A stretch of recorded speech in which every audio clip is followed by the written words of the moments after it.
everyone, welcome back to Grind and Shine. This is Isabel.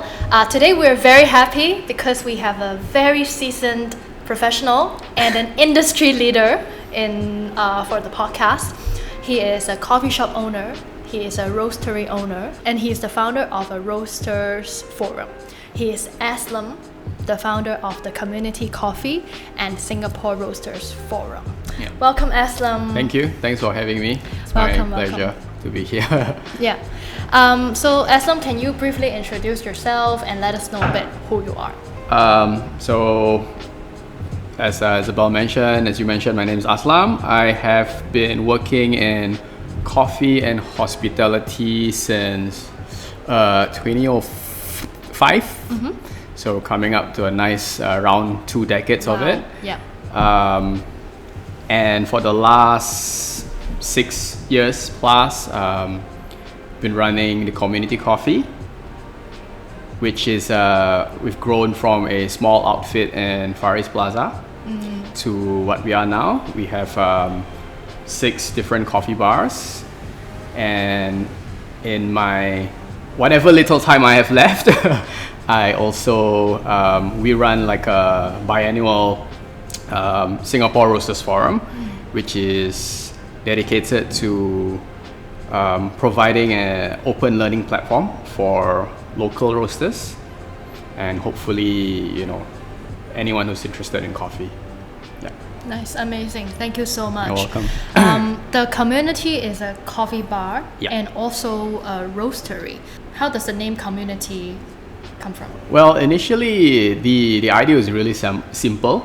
It was to build a small community of coffee drinkers, anyone who appreciates coffee, and rather, I would say, obscure location, which is in Far East Plaza. So, to those of you who know, Far East Plaza is like at the tail end of Orchard Road.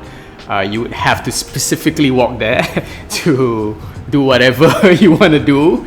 But at that point of time, we saw the space and we thought, oh, this could be something. Little did we know, we were able to just focus on what we wanted to do. And one of the things that we also carry out, which we actually don't really publicize, is we also have a, I would say, charity sort of like, I would say, initiative. Yeah.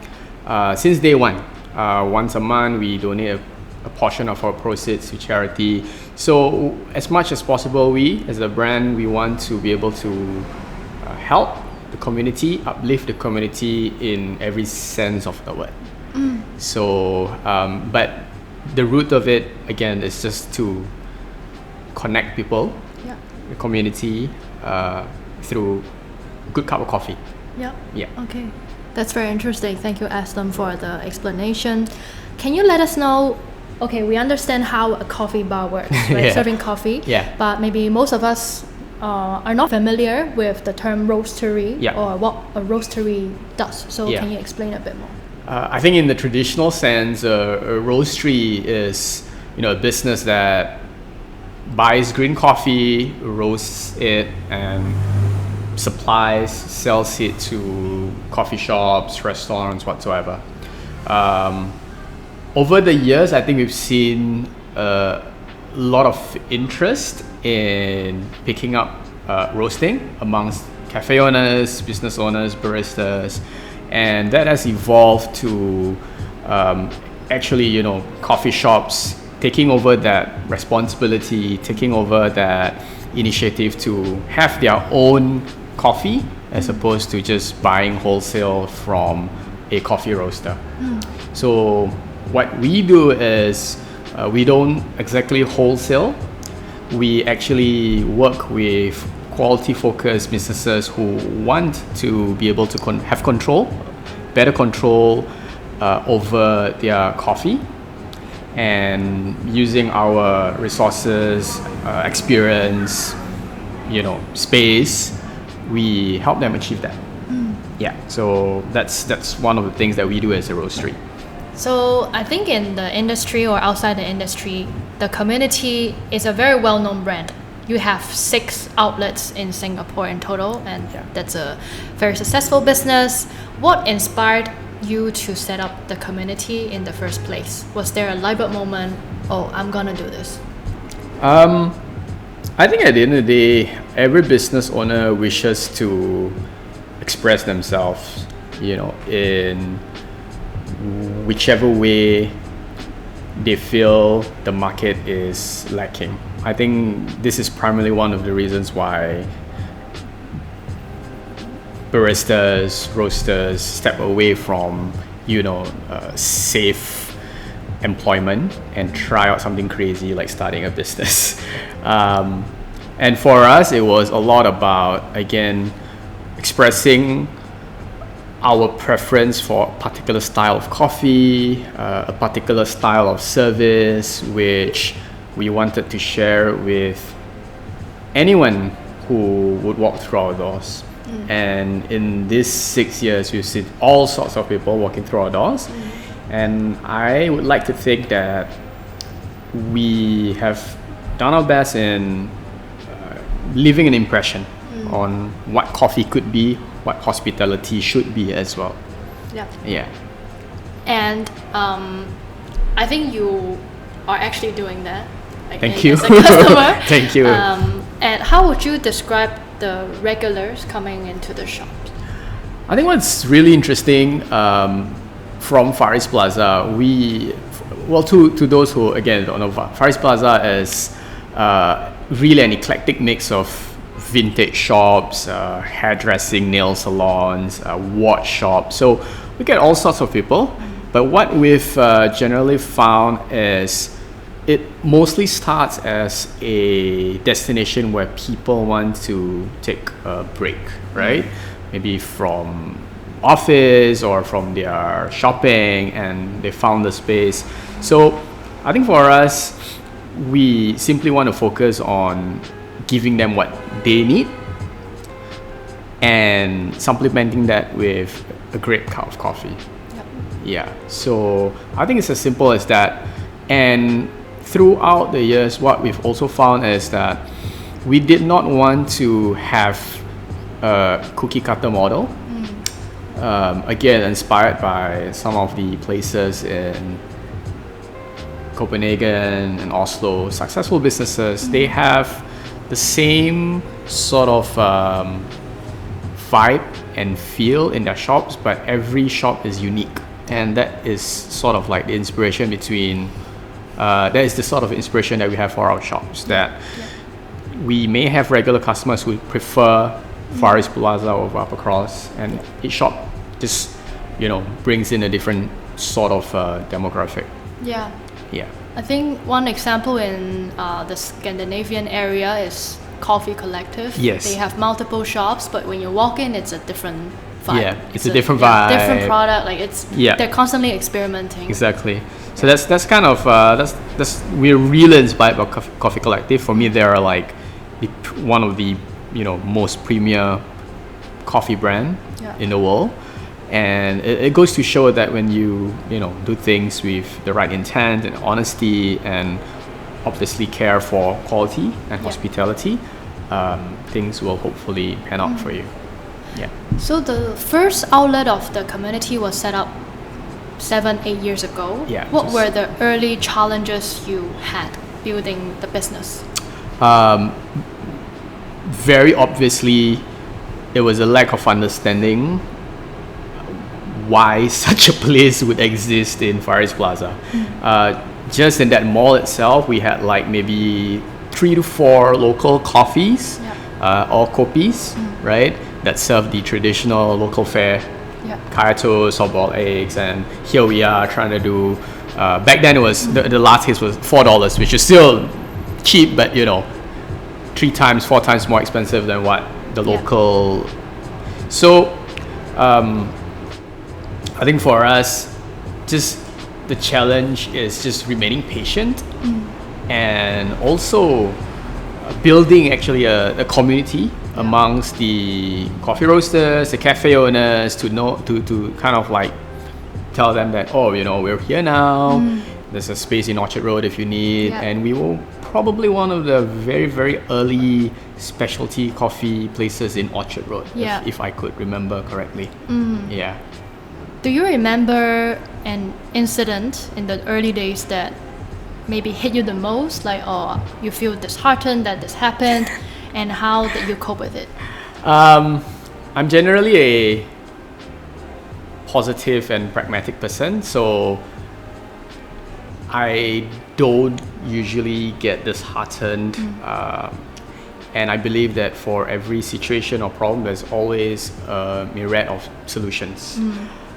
So for me in particular, it was maybe just, situations where I was very amused at how the crowd at Far East Plaza kind of like took to us. So there were a lot of suggestions from them to, oh, you should sell nasi lemak in this cafe. Like, oh, you should do this, you should do that. And you just take it all in your stride, smile. Thank you for your feedback, and thank you for coming, for having a coffee, and hope to see you again. I think that's generally has always been, it's not my first ride, so you kind of know how to. But I would imagine if there was a business owner who had poured their heart, money into a space, and having people come up with this feedback, I think they would feel extremely triggered. Then speaking of customers, there could be people coming in not knowing what coffee is, or giving you suggestions, or, oh, why don't you just sell latte? Why you like specialty coffee? How do you talk to these customers? Would you try to raise the awareness, educate them a bit? How do you try to cope with that? I saw a talk by who I believe it was the president of it might be Intelligentsia or Starbucks, I can't remember right now, but I think it was Intelligentsia, and he had a term for it, said kill them with kindness. For me, that kind of really resonated, and this sort of like educational exchange over the bar is not the place for it. So typically, I believe that whatever the customer think they want, I would say, sure, I'll make it for you.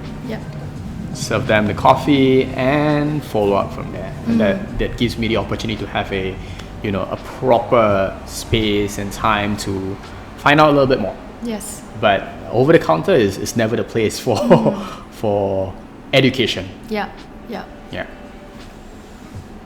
And in the 7 to 8 years of the community, how did you try to grow the business every year and stay innovative, competitive in the market?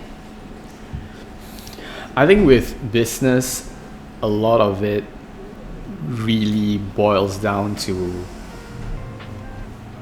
timing and luck. I'm not going to deny that for a particular location that was the right time, but we were very clear, or at least I was very clear about the level of quality of the coffee that we wanted to serve, as well as the hospitality, and we did not waver. Certain businesses might, maybe find ways to buy cheaper coffees that may not taste as good, but for us, I would not want to serve coffees that I wouldn't enjoy drinking anyway. And I think that is kind of like the fundamental. But of course, having really a supportive industry, I think typically the coffee industry is very, very supportive. We'll go around and drink coffees, you'll make friends, and at that point of time, maybe 6-7 years ago, there's always something new. From what I'm hearing is the integrity you have with coffee, and if Aslam, you wouldn't even drink coffee, then you wouldn't sell it to people. Yeah. That's not the thing that you would do. Yeah. So as what I've said, the community, in my point of view, has been a pretty big and successful player with 6 stores. Is there an element you would attribute your success to? Is it the product? Is it the customer? Is it the shop? Is it the team? Yeah, I mean, definitely it's a combination of all of this. But it has been the people who have been with us, no matter how short their time with us was. I think everybody came in for the same reason. Everybody comes in, everybody came in and, I want to learn how to make good coffee. And along the way, enjoyed that process. So I believe that yes, coffee is the main product, but people come back for the people. Yeah, and someone can literally, have open next door to us and sell really whatever, the best coffees in the world. But I still believe that we will have our customers because we work harder to be nicer people. Yeah. I think that's, yeah. And that's how you set up the community in the first place. Yeah. The name is also about the people that comes into the shop. Then can you share what brings you joy the most in running the business and what keeps you going on every day?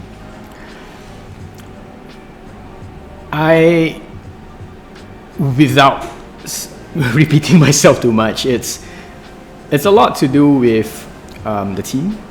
For me, I consider myself really lucky that at this point of time in my life, I'm able to live my dream. And I want to do my best to help the people around me to also achieve theirs. And for me that that can be anything. So I always feel that what keeps me going is obviously number one, to have a successful business, whatever that means, to make sure that also people are able to be part of this and eventually work towards what they want to achieve. Yeah, I think that's a very, very big part of it. Yeah, and of course, it goes without saying that whatever that we do, we believe that the producers of these coffees can have better opportunities simply because of our choice to work with, the importers, the suppliers. Yeah. Can you share one fulfilling moment you had in the recent years? And anyone you want to thank or you are grateful for? One of the most fulfilling moment was when I actually worked together with a good friend of mine, Ting He. He is the owner and founder of Apartment Coffee. So before he actually started Apartment Coffee, he approached me to help him a little bit in the national brewing competition. And in one of our first few training sessions, he actually invited a couple of other competitors. And to me, that was a really light bulb moment. Like, I'm helping you and you're paying me, but you're inviting other people to this. So that really changed my view about the community, the coffee community, and competition. That, oh wow, someone was as open and as inclusive. And to me, there was a moment which I will never forget. And of course, Ting He went on to win the national competitions. I was really, really proud of him. And then went on to actually place top 6 in the world as well, which was another, defining moment for himself. For me, I take a lot of pride in people's achievements. Yeah. Yeah, so that's where kind of like. So he invited other competitors Yes. in the competition Yes, to join during the training, the training. to our training session, to sit into the training session, which was, unheard of. Yeah. It's really unheard of. Yeah. Yeah. Wow. Yeah. That's very impressive. Yes, That's super very impressive. Yeah. And when you spoke of the producers, can you actually let us know? I think not all of us are very familiar with how sourcing, harvesting, or how do you actually source the beans? Well, for most companies, roasters, cafes, you buy your green coffees via an importer, right? So the importer's role is to bring in coffees from different origins, different suppliers, and we, as the consumer, we place good faith in the work that they do, in the traceability. So we trust that everyone has done their due diligence.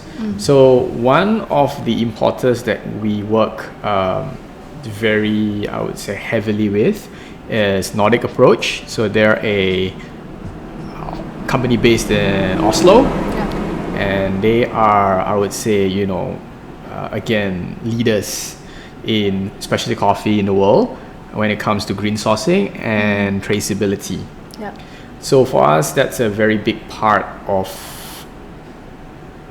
why, on top of the delicious coffees that they source, so they are very transparent about where these coffees come from, and always open to answering any questions. So at the end of the day, it's the same as how we build, our business. It's all about the relationship that you build with your suppliers as well. Yeah.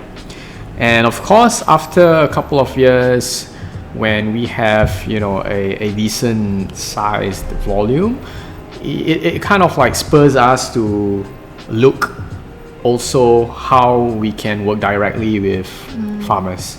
A lot of people think that direct trade means high quality. Not necessarily. There's a lot of risk involved with direct trade, but it means a lot when you are actually able to literally hand over cash to a producer.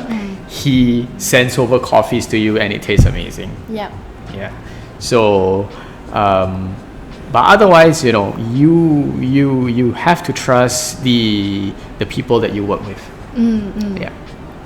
And in terms of the industry, where do you see Singapore standing in terms of the global market? Well, I think we, as a country, we have everything that a city needs to be a quintessential coffee city.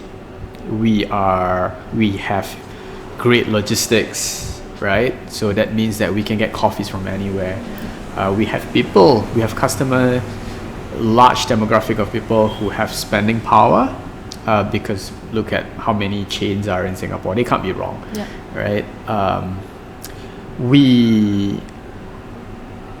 Our inner city sort of transportation is great. It means that in one day you can really hit, like, if you wanted to, 5-6 coffee shops, right? So I think as a city we have everything that it takes. I think what we lack, if I were to be extremely critical, is imagination. So that's one. Yeah. But having said that, having traveled to some cities which you kind of like have this idea, this is a great, coffee city. But if I were to truly kind of compare what Singapore has, give me any top 5 coffee bars in any city, I think our top 5 coffee bars could match them. but maybe what the average we might be slightly lacking. Just the general average, yeah. But that's the challenge, right? Because we are still a very young city. The coffee drinking culture is still very young. Its specialty coffee is only, less than 15 years old in Singapore. So there's time. There's a lot of time. Yeah. Can you share more on the imagination part? Like, what are we missing? I don't think we're missing anything. Instead, I think what we tend to do is we try to recreate nostalgia. We try to copy places that we've enjoyed, and try to recreate these emotions. Like replicate what other countries other cities are doing. And obviously, we've seen it, right? So like maybe like 10 years ago, we had a lot of like Melbourne inspired cafes, which then again, Melbourne 10 years ago was already way ahead, So I think when we are sort of boxed up in that mindset, we create this a little bit, I would say, unfair comparisons instead of creating entirely new, fresh narratives about what a coffee space can be, what a hospitality space can be, and just doing things differently. Yeah, but yeah, that's Singapore.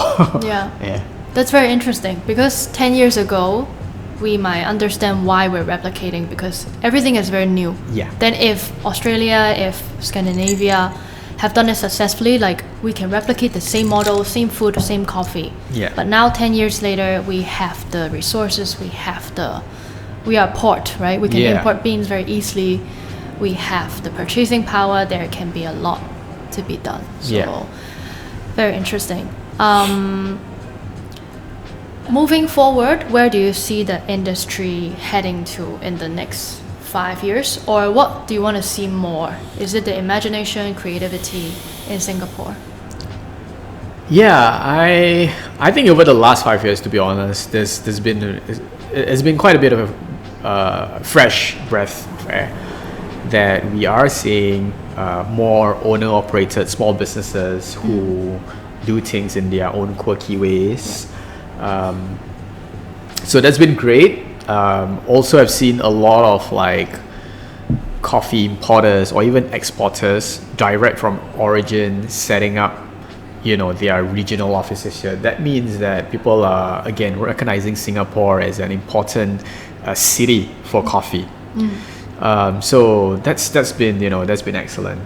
I think what I would like to see more is a little bit more collaboration between businesses, then a little bit more, I guess, trying to communicate differently to our guests.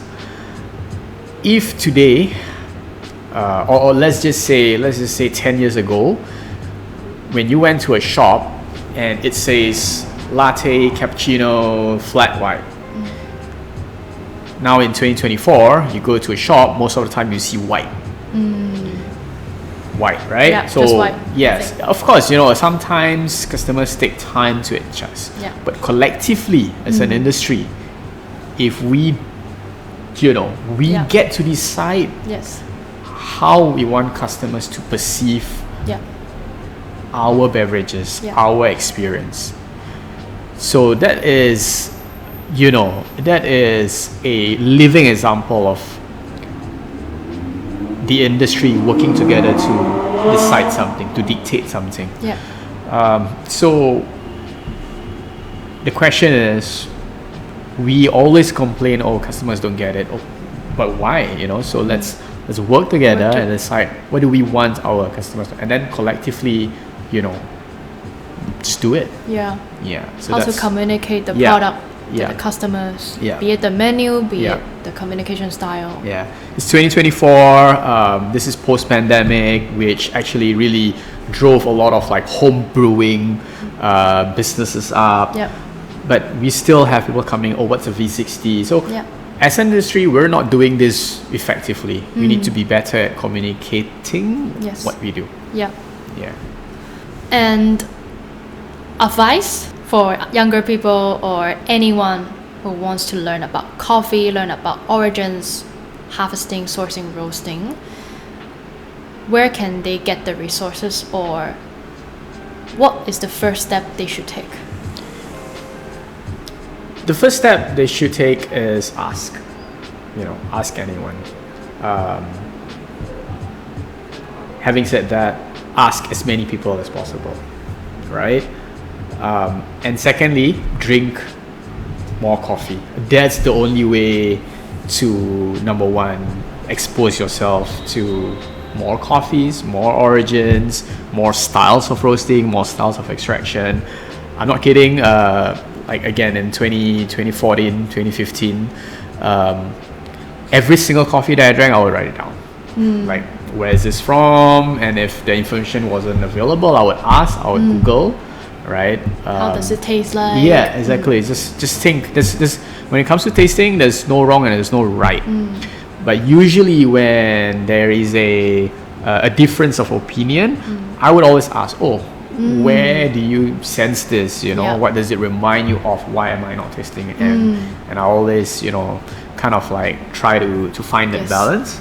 So to anyone who's really interested, coffee is a beverage, it's a crop, and you need to drink coffee, you need to taste coffee, and just ask. Be curious. Be curious, exactly. Just be curious, and that's the first step. Yeah. If you're thinking of coffee as a career, I think what is important that you have to remember and internalize is that it's also, I would say, in equal weightage, right? It's about the hospitality, it's about the service. No matter which part of the chain you're in, you are always dealing with people. So it's not just about the coffee. Yep, understand. Yeah. And into the future, what is the next big thing for the community or for Aslam? To be honest, I am personally, pushing this business to the 10-year mark, right? So we've got about like 2 to 3 more years going, and I think for me it is about carving roles for my team members and seeing them growing into it, and this will add to what I believe, that there is a career in coffee and hospitality. And we all know you can make a career as a chef, as a restaurant manager, right? But in coffee, people always feel that this is almost like a part-time gig, right? So when we are able to do so, I believe it is our role as business owners, as entrepreneurs to make sure that there's growth for your stuff. So having a team of baristas who are also, fulfilling secondary roles, or even that could be their primary role, and being a barista could be their secondary role. That kind of like what I would like to other businesses to take note, that you can let your team members grow into other roles, securing their futures. That's a very good point. Because sometimes, or a lot of times, we said that there are no future for young coffee baristas, like they don't know where to head, but there are opportunities. There are opportunities. They can grow into other roles. If they want to set up, let's say, a restaurant or cafe, then they can learn how to operate in a kitchen, they can learn how to be in the front of house, take care of things. There are so many, Singapore, we're super lucky to have a government that has all this sort of supplementary, I guess, courses that are available, and you can send your staff to like basic accounting or even HR. These are things that, again, as a just building an entire ecosystem, securing your team's future. Yeah. Yep. And is there anything you want to add on before we end the discussion? I think for me it's two things. So number one is for, I guess, the industry. We've come a long way, but having said that, as an industry, we're really young. So have an open mind. I think it's really important. Have an open mind to what may come. But ultimately, I think you have to be very clear why you're doing this. And to professionals who are involved in the back end, in the procurement, in the roasting, whatsoever, you have a responsibility to do your job well, that the coffees that you've sourced, that's been sourced, that you're roasted, is number one, appreciated, and hopefully number two, understood, by your guests.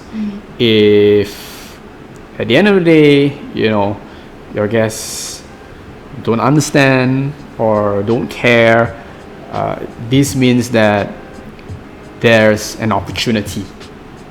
The opportunity is still there for you to do something about it. Coffee is one of those, could possibly be the only industry where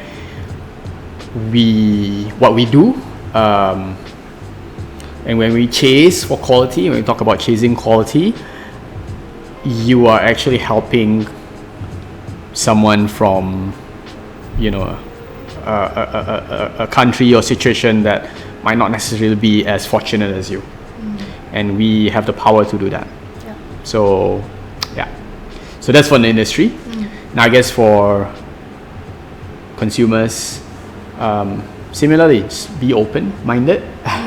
There's a reason why certain businesses, showcase their drinks in a certain way. Be curious, and also know that when you drink coffee from these businesses, you are actually doing something good. When you buy a branded luxury bag, who knows who you're helping? But when you buy really, really good coffee, whatever, a geisha or whatever, it actually means something to someone.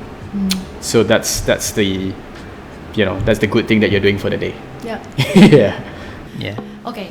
Before we end the conversation, we're gonna play a little game. Oh wow! Okay, I wasn't informed of this. Yes, it's called Quick Shots. Quick shots? So quick, oh man! Quick firing of questions. Okay, cool. Quick espresso shots. Yeah. And you have to answer within 10 seconds. 10 seconds. Okay. Yes. I just want to let everybody know that it's 7:24 p.m.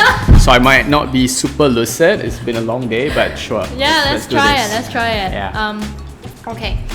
If you could only drink one coffee for the rest of your life, what would it be? It would be a fully washed Ethiopian hand brewed coffee. Favorite coffee person? Ben Kaminsky from Go Get 'em Tiger in Los Angeles. Sorry, Ben, I'm a bit of a fan. Favorite coffee destination in the world? Oslo. True? Yes. Okay. Oslo. Favorite coffee place in Singapore other than the community? Maxi Coffee Bar. Last one. If your coffee shop had a theme song, what would it be? Theme song? My God. It would be something from the 80s. Maybe something by Michael Jackson, maybe. Okay. Beat It, maybe? Beat It? Yeah. Beat It. So maybe if it could work both ways, right? If someone's rude, you can tell them to beat it. Or if it's a nice person, you're like, oh, let's just jam to the song. Okay, nice. Hopefully. Thank you so much, Aslam, for You're welcome. coming to the podcast. Thank you so much. And, Thanks for having me. follow us on Spotify, Grind and Shine, and also on Instagram, Grind and Shine Podcast. And we'll see you next time.